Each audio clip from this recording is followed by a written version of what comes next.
Hi everyone, welcome to my channel. And आज हम semester first के first subject which is business economics के first chapter से start करेंगे। ठीक है, सो लेट्स क्विकली स्टार्ट। तो सबसे पहले we will discuss about what is economics. So economics की अगर हम बात करें तो it's simply the behavioural pattern of the human beings. क्या उनकी नीड्स हैं, क्या परचेज करना है, क्या मार्केट में अवेलेबल है। So it is a basically a mix of all these things. सो अगर हम सिंपल टर्म्स में बात करें तो एक ह्यूमन की नीड्स और ह्यूमन की नीड्स को कैसे फुलफ़िल करना है, उसके डिज़ायर्स वांट्स को कैसे फुलफ़िल करना है, that is all about the economics, right. So economics के अंदर आपके दो मेजर कैटेगरीज आती है। The very first one is the micro economics and second one is the macro economics. Micro as the name suggest, micro mean छोटा, macro means बड़ा, right. अब suppose मैंने अपनी कोई कंपनी खोली, right. If I talk about for example ABC cars limited, right. मैंने market में एक नई कार लॉन्च करी, राइट। उसका इम्पैक्ट मेरी कंपनी पे क्या पड़ेगा, this is all about micro economics, right. उसे एक छोटे से मतलब मैं अपने it is just about my industry, right. This just about my company, right. But इसका ओवरऑल इकोनॉमी पे क्या इम्पैक्ट पड़ेगा या ओवरऑल कार सेगमेंट्स पे क्या फ़र्क पड़ेगा, that is macro economics, right. जैसे मार्केट में अभी किया आई थी, right.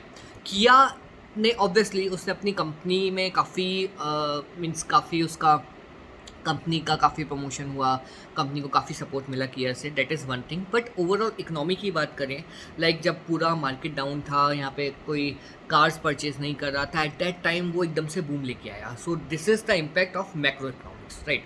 So these are the two important things. Next comes as right, next comes is the basic economic problem. So अब हम इकोनॉमिक प्रॉब्लम्स की बात करें तो इकोनॉमी में आपकी दो चीज़ें आती हैं, क्या मुझे ख़रीदना है और क्या मुझे बेचना है, या फिर क्या लोगों को बेचना है, right. So it is all about buy and sell, और we can say it's a demand and supply, right. So demand means मुझे कोई चीज़ मार्केट से ख़रीदनी है, that is my demands, right. ऐसे ही 5 लोगों को ख़रीदना है, 10 लोगों को ख़रीदना है, 1000 लोगों को ख़रीदना है, that are their demands, right. And supply is basically जो कंपनी के इंडस्ट्रियलिस्ट हैं या जो कंपनी के मालिक हैं, वो इन चीज़ों को कैसे बेचेंगे, वो कैसे प्रोड्यूस करेंगे, प्रोड्यूस करके उसकी मार्केट में सप्लाई करेंगे।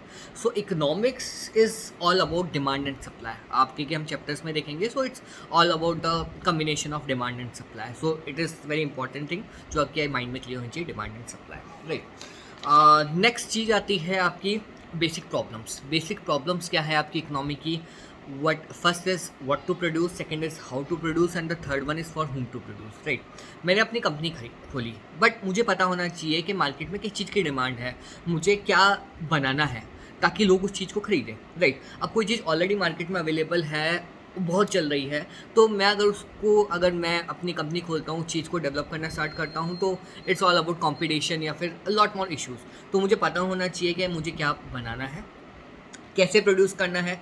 मीन्स मेरे पास लैंड होनी चाहिए, कैपिटल होनी चाहिए, रॉ मटेरियल होना चाहिए, लॉट मोर थिंग्स के मुझे पूरा उसका एक साइकिल पता होनी चाहिए। And the third one is for whom to produce, मतलब मेरा एंड कस्टमर क्या होगा, क्या वो किड्स होंगे, क्या वो यंग जनरेशन होगी, क्या वो मेल्स होंगे, क्या वो फीमेल्स होंगे, क्या वो फॉरनर्स होंगे, blah blah lot more things, right. So these three things comes के basic problems of the economy. Next comes as the approaches of economy. There are two approaches. The very first one is the positive approach. Second one is the normative approach. Positive approach means जो कि already सबको पता है, right? Like suppose मैं अगर किसी चीज़ के price बढ़ाऊंगा तो ऑब्वियसली लोग उसे कम परचेज करेंगे, दिस इज़ नॉर्मल फैक्ट, सबको पता है, राइट।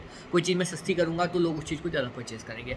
मैं मार्केट में जब कोई डिस्काउंट लाता हूँ, या कोई जैसे बिग बाज़ार हो गया या रिलायंस हो गया, जब भी वो कोई ऑफर्स निकालते हैं तो लोग अट्रैक्ट होते हैं, this is a normal thing. But normative approaches they might be a possibility, वो हो भी सकता है और नहीं भी हो सकता। So it's about a theoretical concept, right. So positive and normative approach. Next comes as the type of economy, right. So three types की आपकी इकोनॉमी है। The very first one is the market economy, second one is the planned economy, and the third one is the mixed economy. Market economy जहाँ पे one person army, one man army कह सकते हैं, यहाँ पे जहाँ पे फिक्स लोग हैं जो कि पूरी मार्केट को ड्रिवन कर रहे हैं। प्लान्ड इकोनॉमी इज़ मोर और लेस अबाउट द गवर्नमेंट, जहाँ पे गवर्नमेंट का इन्वॉल्वमेंट सबसे ज़्यादा रहता है। Third one is the mix economy. India की बात करें तो यहाँ पे इंडस्ट्रीज भी हैं, गवर्नमेंट सेक्टर भी है, both are taking care of the economy. So that's the mix economy. फिर next comes as the laws of nature, that is not much important.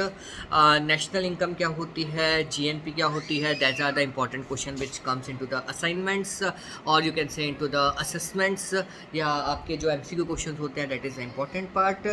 It's simply के national income is the cross, it is C plus I plus G plus X plus Z, which is the total expenditure or total government expenditure plus import plus export and minus import.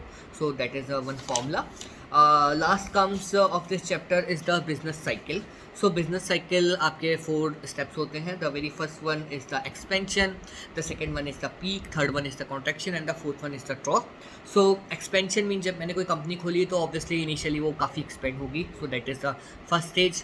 Second one is the peak, मतलब एक fix level पे आ जाएगी कि ये इसका peak हो गया, top पे हो गया, मुझे हाईएस्ट प्रॉफिट दे दिया. फिर वो धीरे धीरे कॉन्टैक्ट होना शुरू होगी. क्यों? क्योंकि मार्केट में और बहुत कंपटीशंस आ जाएंगे, मार्केट में और कंपनीज आ जाएंगी. फिर एक थ्रेशोल्ड लिमिट आ गई तो वो धीरे धीरे कॉन्टैक्ट होना शुरू होगी. And last is the drop, means it's a big downfall. So this is the complete cycle of the. Then I think this is all about this chapter. छोटा सा चैप्टर है, बेसिक कंसेप्ट है. मैं अगर इसमें इकोनॉमिक इम्पॉर्टेंट टॉपिक्स की बात करूँ तो the most important topic is micro and macro economics, जो कि आपके जो एग्ज़ाम्स हैं, एग्ज़ाम्स के perspective say that is very important, जिसमें आप माइक्रो एंड मैक्रो इकोनॉमिक्स को एक्सप्लेन करेंगे, जहाँ पे आप उसको एग्जांपल के थ्रू एक समझाएंगे. So that is the very first important question. And the second important question from this subject is basically the cycle. So जो बिज़नेस साइकिल होती है, या फिर we can say the complete cycle, expansion, peak, contraction and trough. तो that is again the second important question, जिसमें हम लोग diagrammatically भी उसको एक्सप्लेन कर सकते हैं. बेसिकली उसमें क्या क्या चीज़ें कवर होती हैं जो कि हम कवर कर सकते हैं. सो अगर हम इम्पॉर्टेंट पेजेस की बात करें, so important pages for this chapter is page number 21, which is for the micro and macroeconomics, and the second important page is from 25th to 26th, 27th, which is about the business cycles. So this is overall about this chapter. So that's all from today. In the next chapter we will cover the second chapter of the business economics, and if you have any issues, I will share my email ID into the comment section. So you can just drop me an email anytime. I will be happy to help you. And thanks again for watching. If you like it, just subscribe it. Thank you so much. Bye.